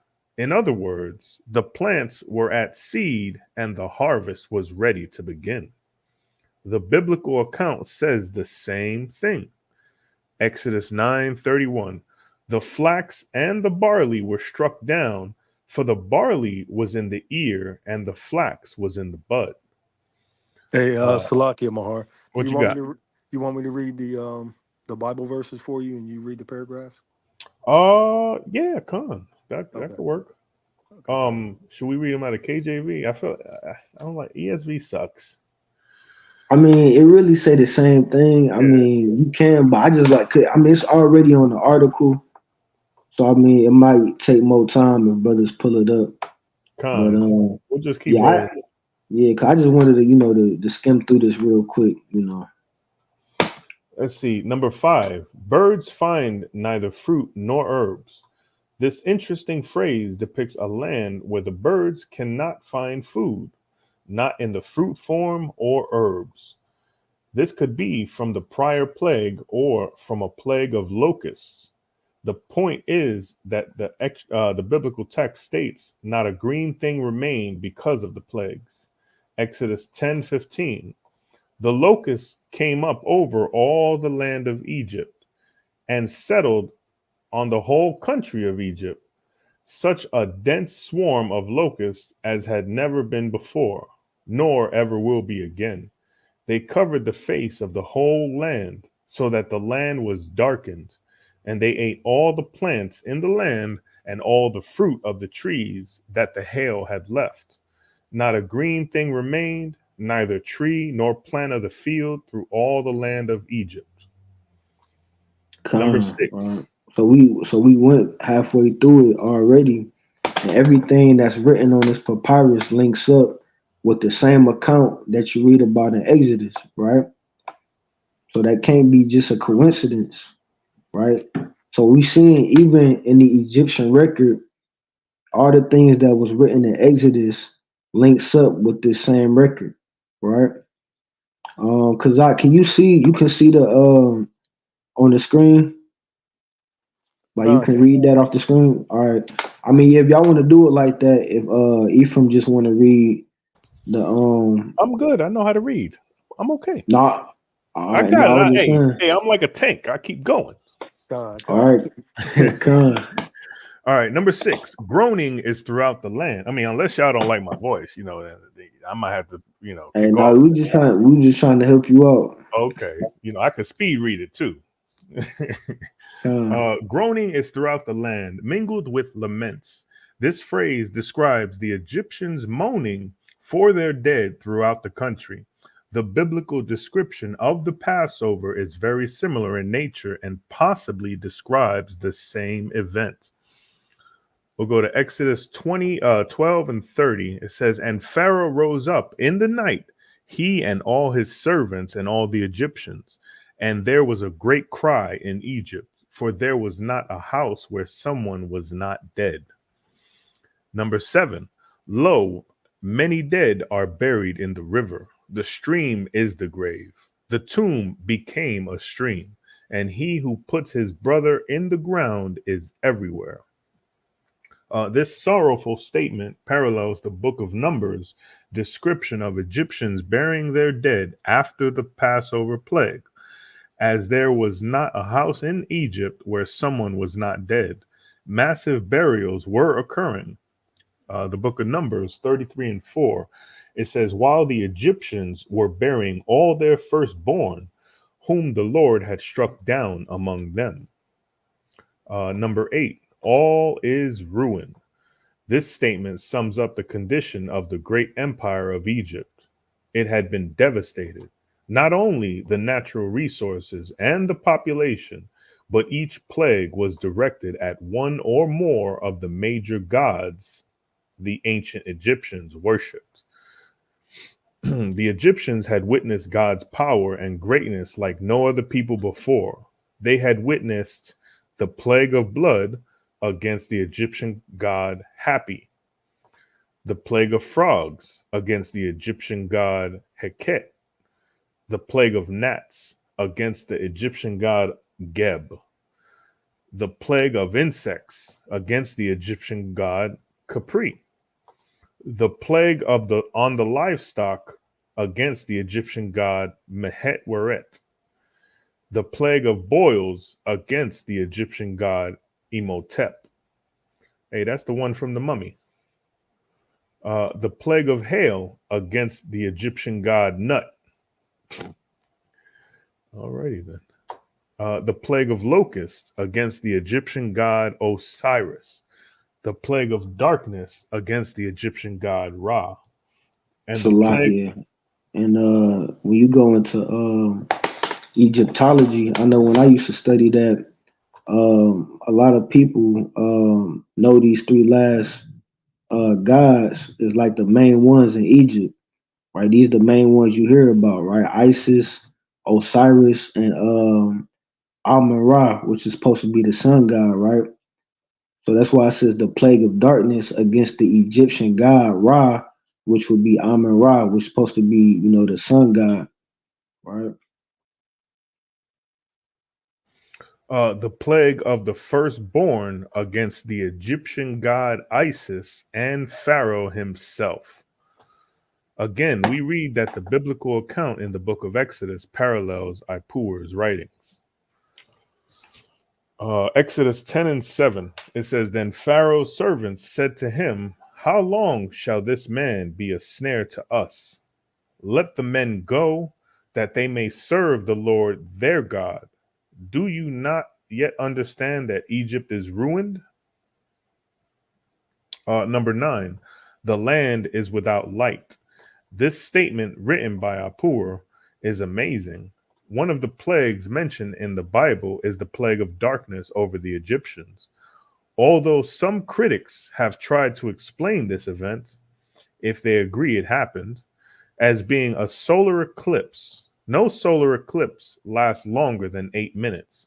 Yet Apur is writing about the whole land of the Egyptians being without light. In Exodus 10, we read that God smote the land of the Egyptians with darkness for 3 days. Exodus 10:22. So Moses stretched out his hand toward heaven, and there was pitch darkness in all the land of Egypt 3 days. They did not see it one another, nor did anyone rise from his place for 3 days. But all the people of Israel had light where they lived. Number 10, gold and lapis lazuli, silver and malachite, carnelian and bronze are fastened on the neck of female slaves. Here lies one of the most astonishing phrases of the papyrus. The poet names precious and semi-precious stones and metals of the time being placed on the necks of female slaves. This is important for a number of reasons. First, it acknowledges that the Egyptians had slaves. According to the Bible, the Israelites were at this time slaves to the Egyptians. So let's stop right there. And that's some of the things that we just brought out, even going back to the previous papyrus. I believe it was the Brooklyn papyrus that had the list of the Hebrew slaves that was in Egypt, right? Khan. Let's see where we leave off at. This is recorded in the Bible in the first chapter of the book of Exodus. Exodus 1:13. So they, the Egyptians, ruthlessly made the people of Israel work as slaves and made their lives bitter with hard service, in mortar and brick, and in all kinds of work in the field. In all their work, they ruthlessly made them work as slaves. Second, slaves are not commonly honored with precious and semi-precious stones and metals. Yet this line of the papyrus distinctly states that the slaves are adorned with such decorations. Third, according to the Bible, the Israelites asked the Egyptians for and were given precious and semi-precious stones and metals at the end of the plagues. Fourth, it could be read that Apur was commenting on the absurdness of the wealth of Egypt adorning the neck of female slaves. Yet the Bible references such an event after the last plague. Exodus 12:35. The people of Israel had also done as Moses told them, for they had asked the Egyptians for silver and gold jewelry and for clothing, and the Lord had given the people favor in the sight of the Egyptians, so that they let them have what they asked. Thus they plundered the Egyptians. In summary, this ancient poem of a person named Apur is an astonishing discovery that supports the Bible, specifically the highly controversial story of the Exodus account. Critics of the Bible frequently adhere to the Bible, and especially the Exodus, as being nothing more than a myth that was developed many centuries later and not a true historic event. Yet this papyrus yields evidence that these plagues and the story of Exodus are indeed a fact. Right, and that's the we go drop the mic on that, right? So look, like I said, for all them people, all them non-believers out there talking about all these things is just a fairy tale and a myth. Hey, look, that's cool. You ain't gotta believe in the scriptures. We can bring it out in Egyptian artifacts. Like I said, we can go to Babylonian artifacts.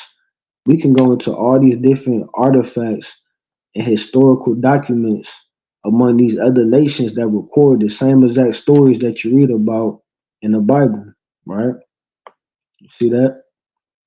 So again, for everybody that's viewing, what we just read, were the things that was written in the Ipura Papyrus, which recorded the 10 plagues that the Lord put upon Egypt, right, during the time of the Exodus, right? So, like we've been going through this whole lesson, all these different artifacts and hieroglyphs and all these ancient scrolls that's found in the land of Egypt, right? We highly encourage everybody that's watching to do your own research and look these things up, right? So let's go back to the biblical account, right? So let's Shalak, can you give me Psalm 78 and verse 42? Yeah. And Shapar, can you give me Romans 9 and 17? Can I bring out this quick precept for you? Change topics right quick. Yeah, for sure. Oh yeah, because that was powerful. How the brother had the so-called gods of the Egyptians on the screen like that. I thought that was powerful, man. How basically, man, the Lord bombed on the gods of these other nations, man. Right? He just totally destroyed Egypt, and not only destroyed Egypt and the people, but destroyed their gods also, and did it where everybody could see it. But this is the book of Psalms, chapter 96 and verse 4. You don't got that in a lesson, do you, King? Oh, Go ahead. yeah, Khan. So it says Psalms 96 and 4. For Yahweh is great and greatly to be praised. He is to be feared above all gods, right? So like the scripture says, man, there be many gods, but the gods of the nations are idol gods and made by the hands and the minds of men. But as the brother just was going into, man, the Lord basically flexed on the gods of the Egyptians and basically showed that the powerful, one of the powerfulest nations at the world at that time could be destroyed, just like America and its quote unquote gods gonna be destroyed. But that's all I got, King. Powerful lesson. No, that was a powerful point, that the brother brought out. And we go keep going into it. And a shout out to the Officer Mahar for reading that long ass article. Feel me? Hey, the water for that. King. Hey, now I need to go guzzle down all this water. Con. All right, so let's let's get this in Psalm 78 real quick. So I'm gonna read a few more precepts going into the plagues of Egypt, and then we go jump to this last part before we close out. Kazak, can you give me Sirach 10 and 16? Okay. All right, so let me get let's bring this out Psalm 78:42, and let's read down to 51. Khan, this is the book of Psalm 78 and 42.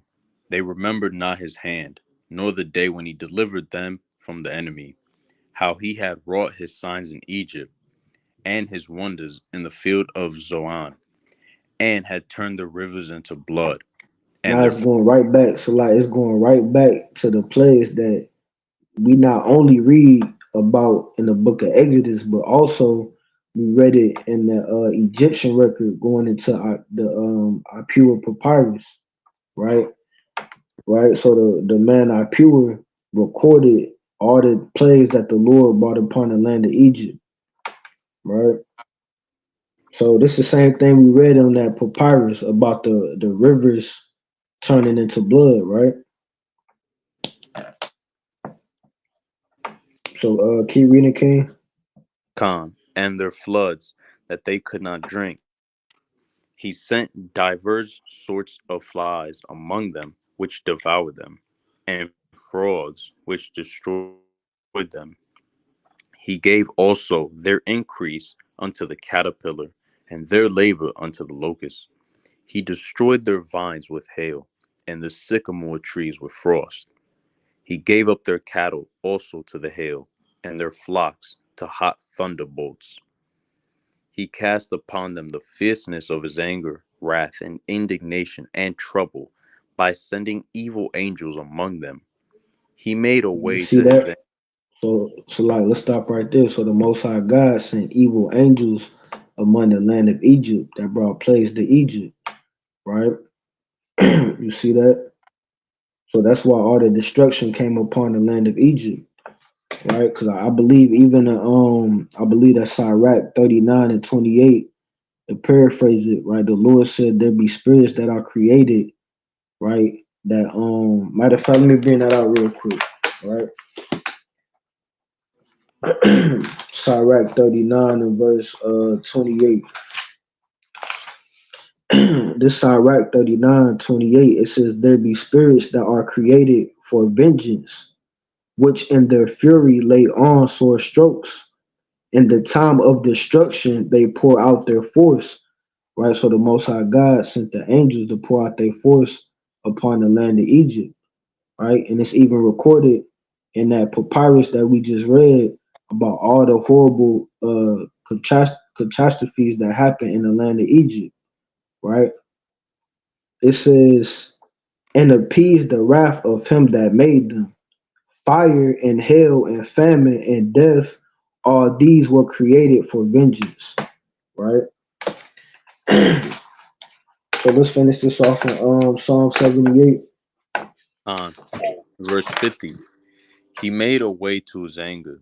He spared not their soul from death, but gave their life over to the pestilence, and smote all the firstborn in Egypt, the chief of their strength in the tabernacles of Ham, but Might made you his see that?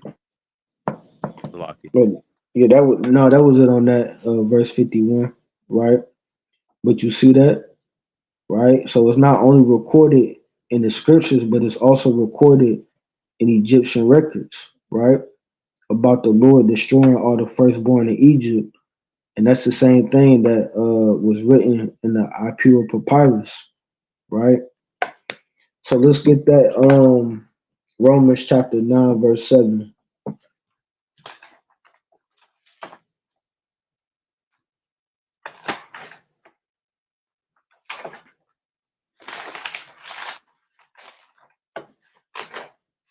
Shapar, you had that?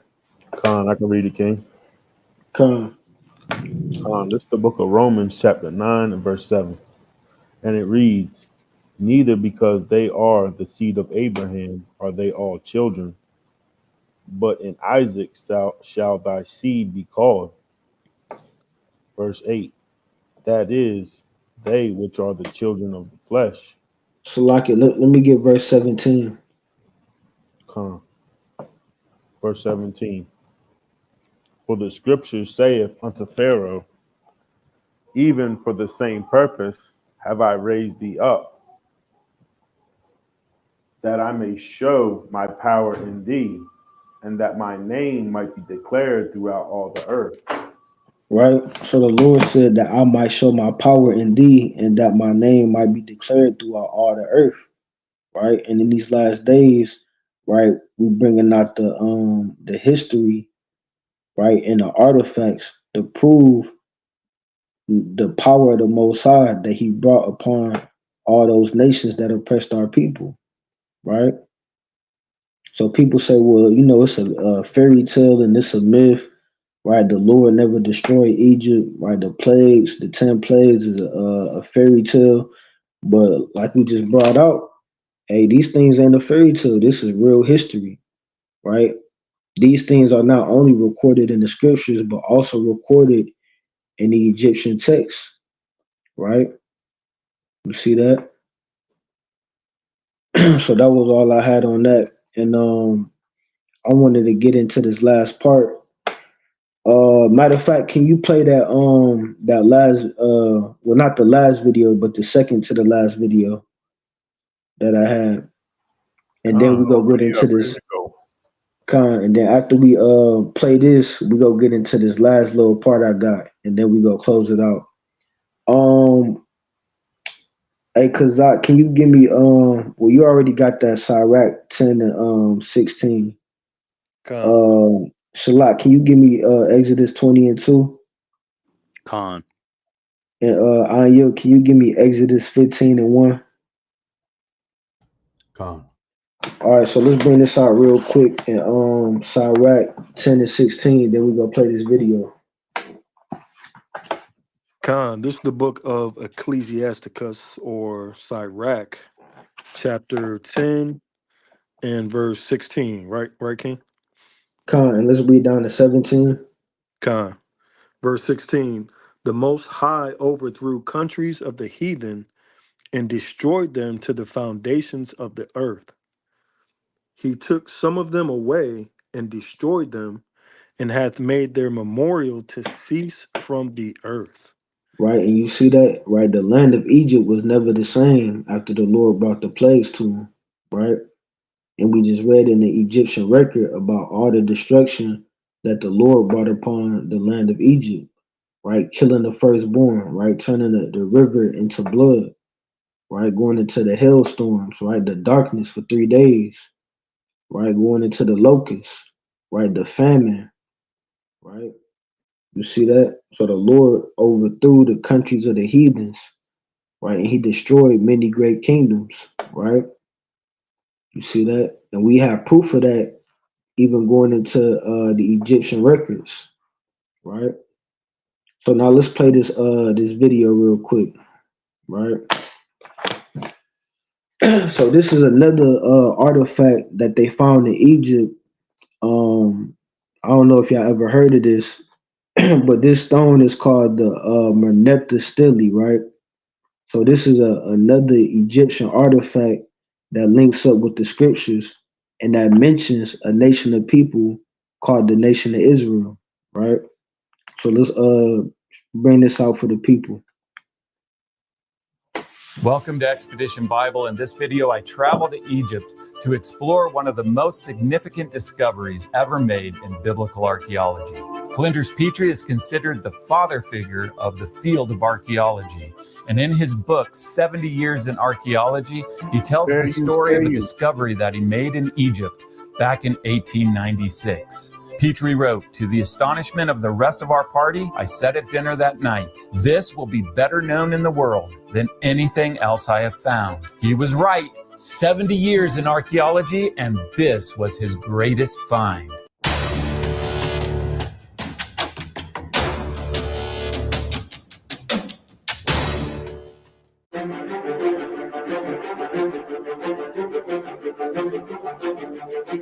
So I'm here at the Tel Aviv airport. I'm getting ready to leave the modern state of Israel to go explore evidence for ancient Israel.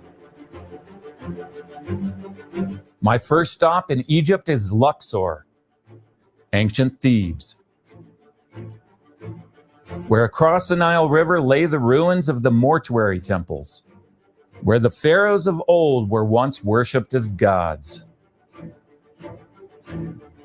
This one is the mortuary temple of Pharaoh Merneptah, who ruled Egypt from about 1213 to 1204 BC. And this is where, on a winter day in 1896, Flinders Petrie was excavating. Petrie wrote, "The site of Merneptah's temple was disastrously dull. I was tempted to leave it as fruitless. Then, in the last corner to be cleared, there lay a black granite stele, over 10 feet high and 5 wide." I'm standing in the mortuary temple of the pharaoh Merneptah. And this is where Flinders Petrie was excavating when he found this inscription. Today, you can go to the Cairo Museum and see the real stele that this is a replica of. The Merneptah stele. A stele is a stone shaped to stand upright and bear an inscription. We still use them today in cemeteries. Petrie wrote, "On looking beneath it, there was the inscription of Merneptah. I had the ground cut away below, blocking up the stele on stones, so that one could crawl in and lie on one's back, reading a few inches from one's nose." The excavation's epigrapher was a man named Spiegelberg, and Petrie wrote about him when he says, "He lay there copying for an afternoon." This just cracks me up because, I mean, think about that. Think about what they did in 1896, where a hole is dug under an inscription and an epigrapher goes into that hole like a gopher and then spends a whole afternoon with the inscription literally this far away from his face with a candle, translating all of these words. I mean, That is one tough epigrapher. He lay there copying for an afternoon and came out saying, "There are names, and one I don't know is Sirar." "Why, that is Israel," said I. "So it is, and won't the reverends be pleased," was his reply. This is a replica of it here in the place of its discovery. The real one we can now go see in the Cairo Museum. Hey, Salaki, real quick. So I want everybody that's viewing to pay close attention to what they finna read off this artifact, right? Because it's finna go and the thing is they go pull up the precept too that link up with it going into the book of Judges, right? So let's see what they found on this artifact.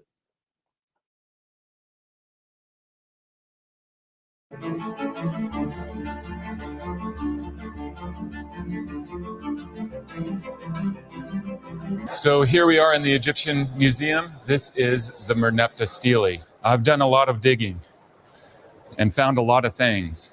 But if I found something like this 10.5-foot inscription, I would freak out because, I mean, look at this thing. Can you imagine 10.5-foot stele covered with an inscription on both sides? So on this side is the most famous name found in this entire inscription, which is right down here, the name Israel. It's agreed upon that this says Israel. And this is the earliest mention of the name Israel found outside of the Bible. The inscription of Merneptah dates to around 1210 BC. The inscription describes who Merneptah and his army fought with in Canaan. The translation reads, "Canaan is plundered, Ashkelon is conquered, Gezer is seized, Yanoam is made non-existent, Israel is laid waste." Ashkelon, Gezer, and Yanoam are followed by the city-state symbol. These three city-states were ruled by kings. There is no city-state symbol shown for the name Israel. Instead, the symbol for a foreign people is shown. This means that in 1210 BC, Israel is described as a people that has not yet formed into a nation, and therefore... That's powerful right there. Kanye, you see that, right? And it's finna get deeper into it because it's gonna link it up with the precept, right? So like I said, for everybody that's viewing, we encourage y'all to look these things up. So this is going into what they call the Merneptah stele, right? From Pharaoh Merneptah, right? And on this artifact mentions the name of Israel, right? In the land of Canaan, right? That's interesting because, last week we were talking about, the code of Hammurabi, right? And that was a stele also. It's like stele is something the Egyptians just enjoy doing. Right. is without a king. According to biblical chronology, the date 1210 BC falls in the Judges period, where we find in the book of Judges this repeating phrase, "In those days, Israel had no king." So we have here this huge inscription, 10.5 feet high, 5 feet wide, inscribed on both sides.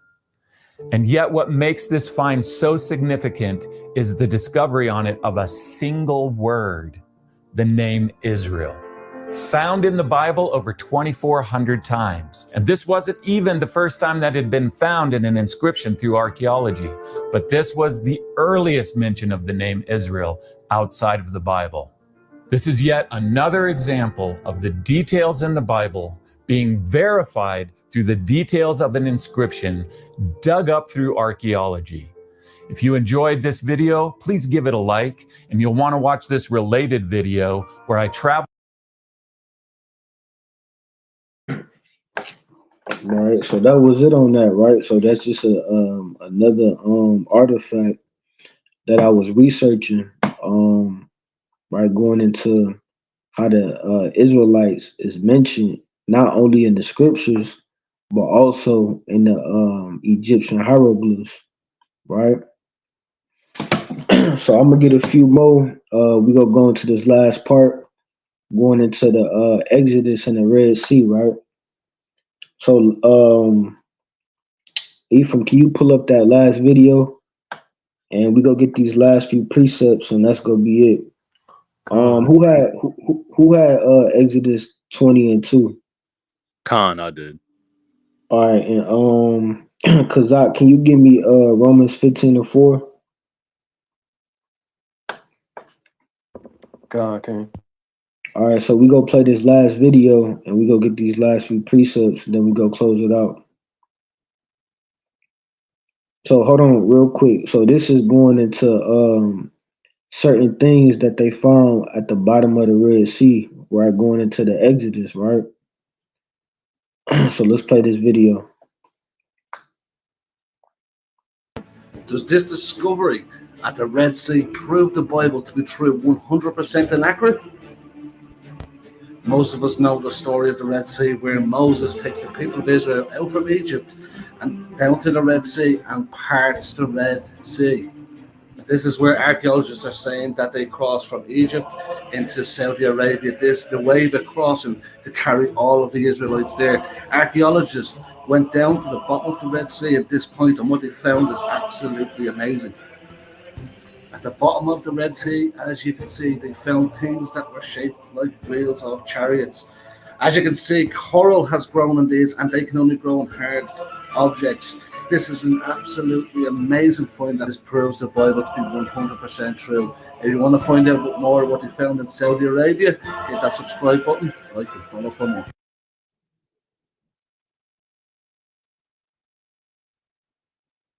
Right. So that was just a quick little video going into some of the things that they found at the bottom of the Red Sea. And that's another thing, you know, the people that's viewing could look up and do their research on what they found at the bottom of the Red Sea, right? So I'm gonna just bring this out real quick. When you go into that word Red Sea in the Strongs, it says H5488, right? And when you go into it, it says reeds, rushes, water plants of Red Sea. It says arms of Red Sea, Gulf of Suez, Gulf of Aqaba, right? Like the brother got it pulled up on the screen, right? So this is some of the things that they found at the bottom of the Red Sea. I'm gonna just read this off real quick, right? It says at the bottom of the Red Sea, they found chariot wheels, and we just seen that on that video, human remains and horse bones, right? So these are some of the things that they claim that they found at the bottom of the Red Sea, right? And all these things link up with the biblical account, right? You got the chariot wheels, human remains going into Pharaoh's army, and horse bones, right? So now let's read these last few precepts that go into the biblical account about the Exodus, right? To link up what these archaeologists claim that they found at the bottom of the Red Sea, right? So let's bring this out. Exodus 20 and 2. Khan, this is the book of Exodus 20 and 2. I am the Lord thy God, which have brought thee out of the land of Egypt, out of the house of bondage. Right? So in the biblical record, it says that the Lord delivered us from Egypt, the house of bondage, right?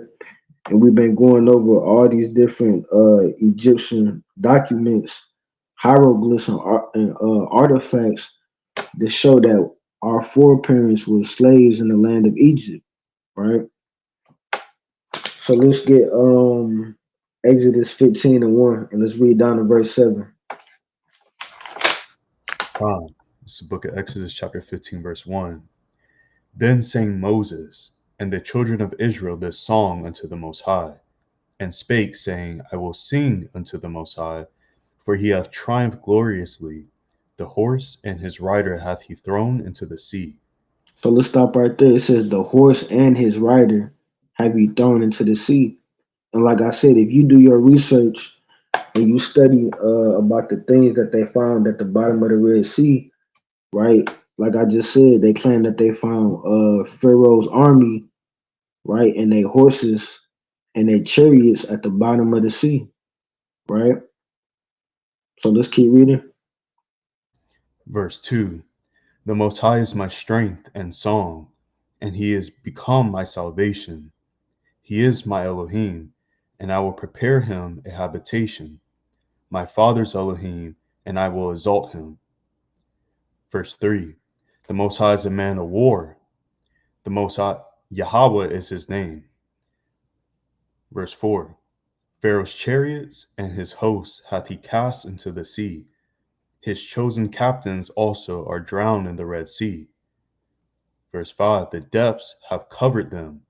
They sink into the bottom as a stone.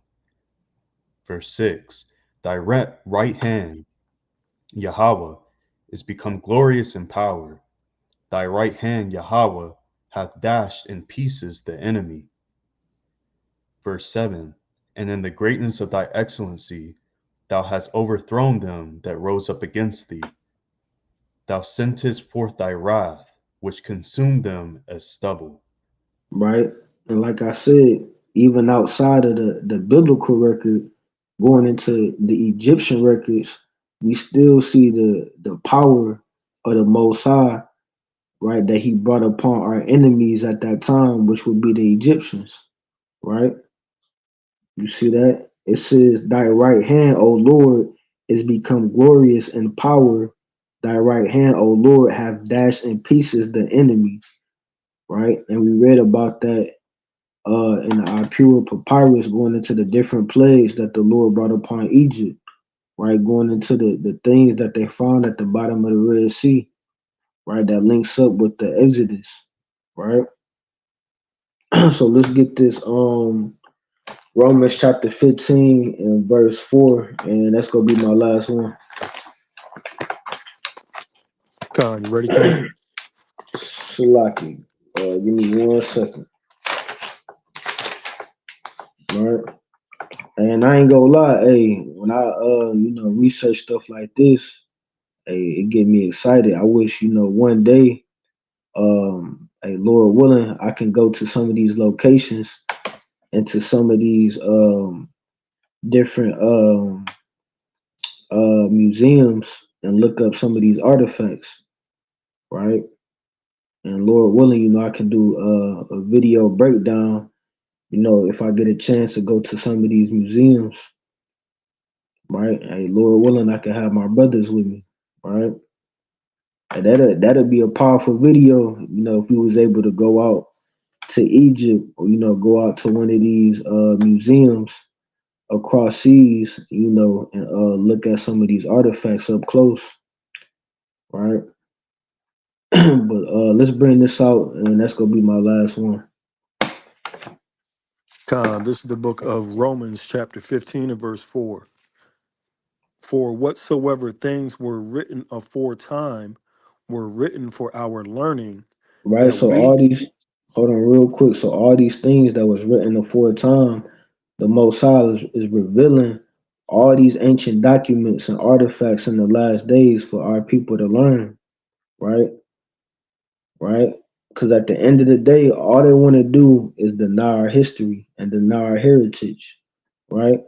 So they come up with, everything they can to claim that, the scriptures is a fairy tale or a myth, right? To denounce our history, right?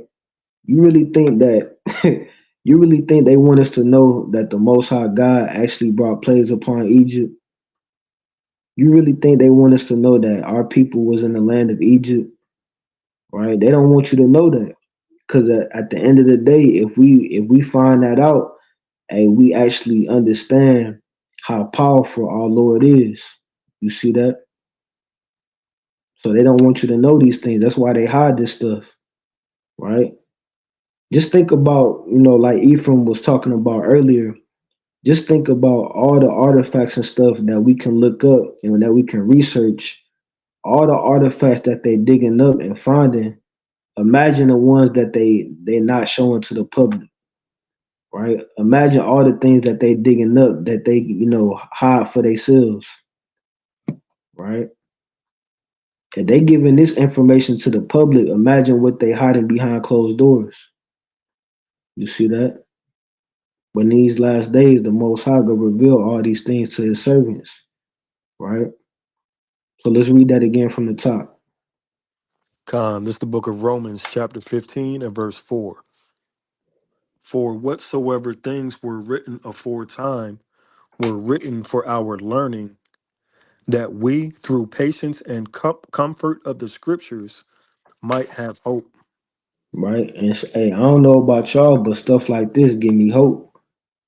Cause Con, when I read stuff like that, in these different records, going into the papyrus and going into these different artifacts and going into these hieroglyphs, right? All this doing is proving our point that the scriptures is accurate, right? Con. And if the scriptures is accurate, if the Lord actually did the things that's in these scriptures to our enemies during that time, just imagine what he gonna do to them in this time, right? You see that, right? But like I said, Lord willing, I can do a series on this, and I can go into some more artifacts on the next lesson. But that was it for this lesson, right? So we go close it out. Um, Again, we want to give all praises, honor, and glory to Yahweh, by Hashem Yahweh Shah, ate the water for all the brothers and sisters that was tuning in tonight. Lord willing, this was an edifying lesson. We encourage y'all to look up all that information that we was bringing out. I believe we went into the Manetta Stele. We went into the Apura Papyrus, going into the plagues. We went into the Brooklyn Papyrus, going into the different Hebrew slaves that was in Egypt. We went into a lot of good information. So Lord willing, the brothers and sisters that was viewing can look into this information, right? But hey, we go close it out. The water for everybody tuning in to another Warzone Wednesday. Lord willing, we see y'all again next week. But again, I'm Brother Yashawan Ban Yahawada, and we go around the panel and close it out.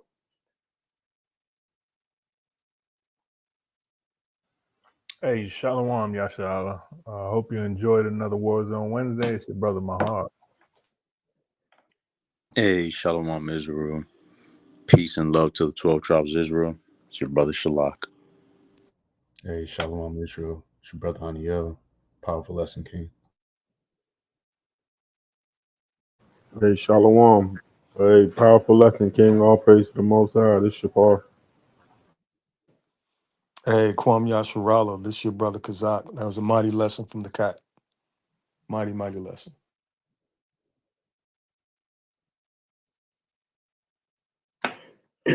And with that, we want to, like I said again, we want to give all praises, honor, and glory to Yahweh, by Hashem Yahweh Shah, a Kwam Yashala to the nation of Israel, and Shalom.